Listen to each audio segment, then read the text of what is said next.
আদর্শ উচ্চ বিদ্যালয় কৈটলা কর্তৃক আয়োজিত অনলাইন ক্লাসে সবাইকে স্বাগত।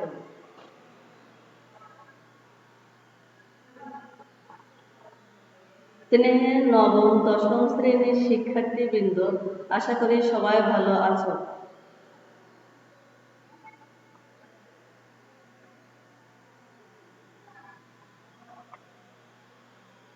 আমি মোসাম্মদ রোজিয়া খাতুন, সহকারী শিক্ষক, আদর্শ উচ্চ বিদ্যালয় কৈটলা, বেড়া, পাবনা।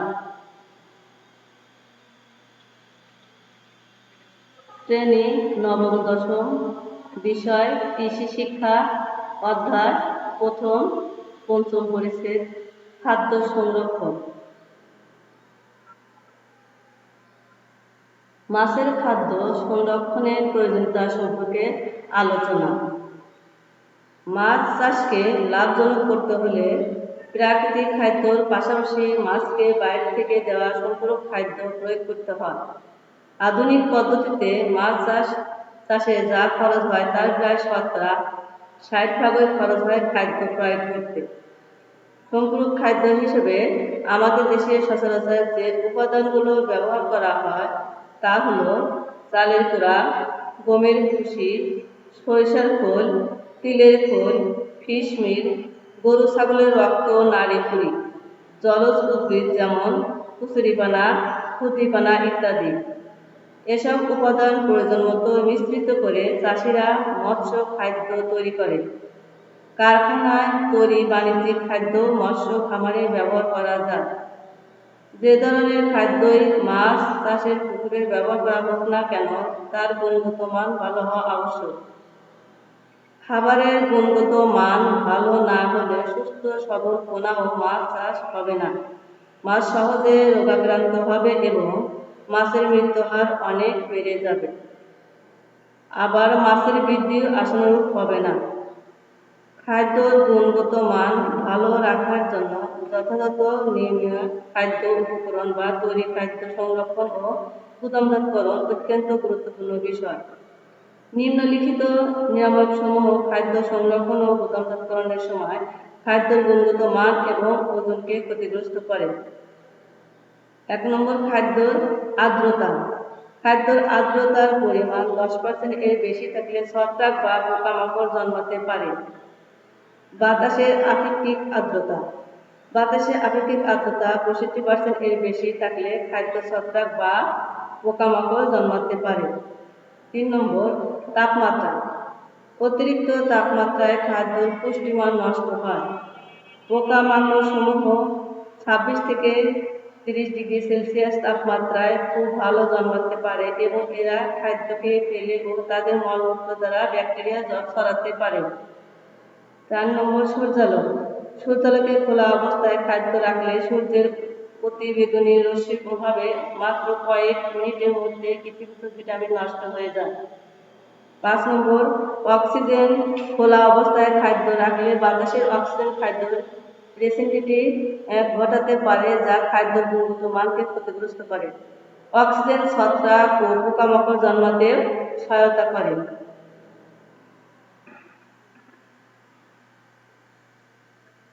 খাদ্য সঠিক সংরক্ষণ পদ্ধতি সম্পর্কে আলোচনা।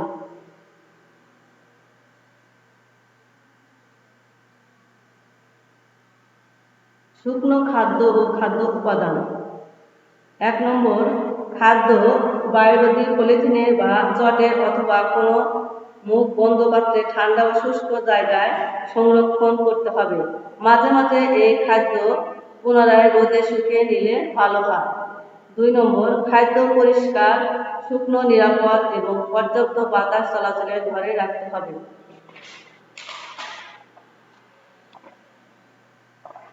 3 নম্বর, গুদাম করে সংরক্ষিত খাদ্য মেঝেতে না রেখে 12 থেকে 15 সেন্টিমিটার উপরে কাঠের পাটাতনে রাখতে হবে। 4 নম্বর, পোকামাকড় নিয়ন্ত্রণের জন্য খাদ্যর বস্তার নিচে এবং আশেপাশে ছাই ছিটিয়ে দেওয়া যেতে পারে। 5 নম্বর, খাদ্য 3 মাসের বেশি গুদামে রাখা যাবে না, এর মধ্যে এটি ব্যবহার করে ফেলা উচিত। 6 নম্বর, ইঁদুর বা অন্যান্য প্রাণীর উপদ্রব মুক্ত স্থানে খাদ্য সংরক্ষণ করতে হবে। 7 নম্বর, খাদ্য কীটনাশক ও অন্যান্য বিষাক্ত পদার্থের সাথে রাখা যাবে না।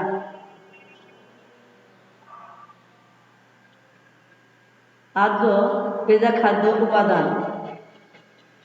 1 নম্বর, খাদ্য তৈরির জন্য তাজা ছোট মাছ হলে তাৎক্ষণিক খাওয়াতে হবে, অন্যথায় রেফ্রিজারেটরে রেখে দিতে হবে। 2 নম্বর, তৈলাক্ত চর্বিযুক্ত খাদ্য কালো রঙের বা অস্বচ্ছ পাত্রে নির্ধারিত তাপমাত্রায় রেখে দিতে হবে। 3 নম্বর, ভিটামিন ও খনিজ লবণসমূহ বাতাস এবং আলোকবিহীন পাত্রে রেফ্রিজারেটরে রেখে দিতে হবে।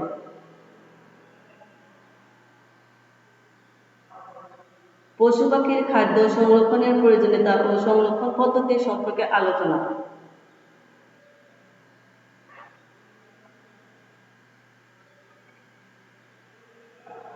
কোনো খাদ্য গুণাগুণ ও পুষ্টিমান সঠিক রেখে ভবিষ্যতে ব্যবহারের জন্য খাদ্যকে প্রক্রিয়াজাত করে রেখে যাকে খাদ্য সংরক্ষণ বলে। আবার তৈরি করা পশু খাদ্য গুণাগুণ ঠিক রাখার জন্য গুদামজাত করার মাধ্যমে সংরক্ষণ করা হয়।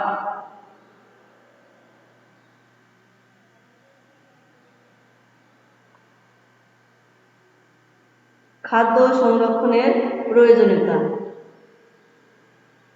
বাংলাদেশে প্রাপ্ত গবাদি পশুর খাদ্যের বেশিরভাগ কৃষি শস্যের উপজাত। এসব উপজাত শস্য মাড়াই বা শস্য দানা প্রক্রিয়াজাত করার পর পাওয়া যায়। বর্ষা মৌসুমে অনেক ঘাস উৎপাদিত হওয়ায় তা গবাদি পশুকে খাওয়ানোর পরও অতিরিক্ত থেকে যায়। আবার শীতকালে অতিরিক্ত সিম গোত্রীয় ঘাস উৎপাদন হয়, তাই এই অতিরিক্ত ঘাস সংরক্ষণের প্রয়োজন হয়। যখন ঘাসের অভাব হয় তখন এই সংরক্ষিত ঘাস গবাদি পশুকে সরবরাহ করা হয়। খাদ্য সংরক্ষণের প্রধান উদ্দেশ্য হচ্ছে খাদ্যকে রোগ জীবাণু ও পচনের হাত থেকে রক্ষা করা। পশু পাখি দানাদার খাদ্যকে আর্দ্রতা নিয়ন্ত্রিত কক্ষে সংরক্ষণ করে বেশি দিন গুণাগুণ ঠিক রেখে সংরক্ষণ করা যায়। খাদ্যর আর্দ্রতা বেশি হলে এতে ছত্রাক জন্মায়। ছত্রাক জন্মানো খাদ্য খেলে পশু পাখির দেহে বিষক্রিয়ার সৃষ্টি হয়, ফলে অনেক সময় পশু অসুস্থ হয়ে মৃত্যুবরণ করে। খাদ্য সংরক্ষণের উপায়ের বিভিন্ন ধাপ সমূহ। 1 নম্বর, হে তৈরির মাধ্যমে সবুজ ঘাস সংরক্ষণ করা হয়। দ্বিতীয় অধ্যায়ে হে তৈরি সম্পর্কে আলোচনা করা হয়েছে, তবু নিম্নে এই তৈরির বিভিন্ন ধাপগুলো দেওয়া হলো।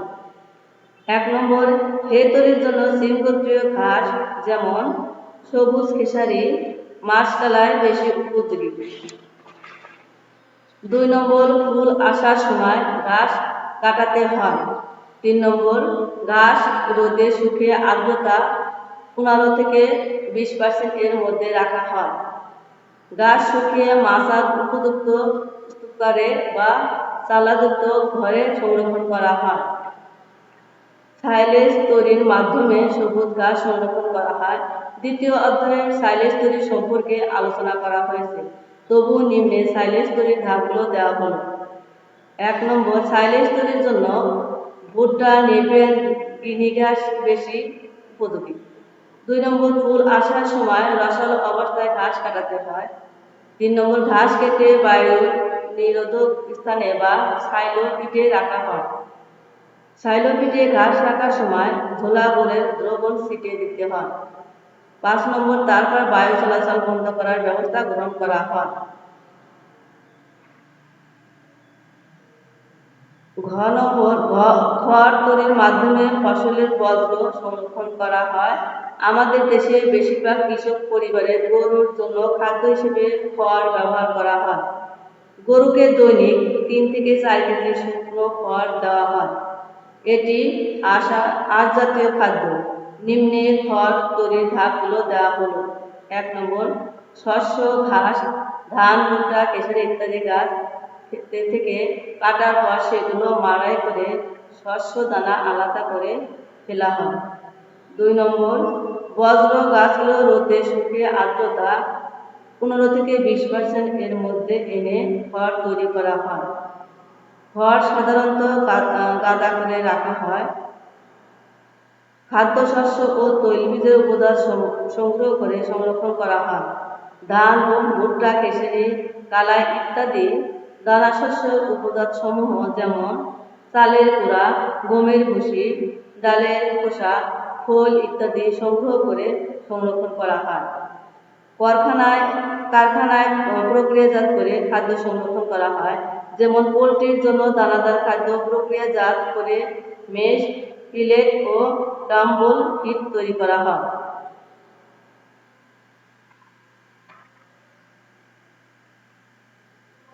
সবাইকে ধন্যবাদ।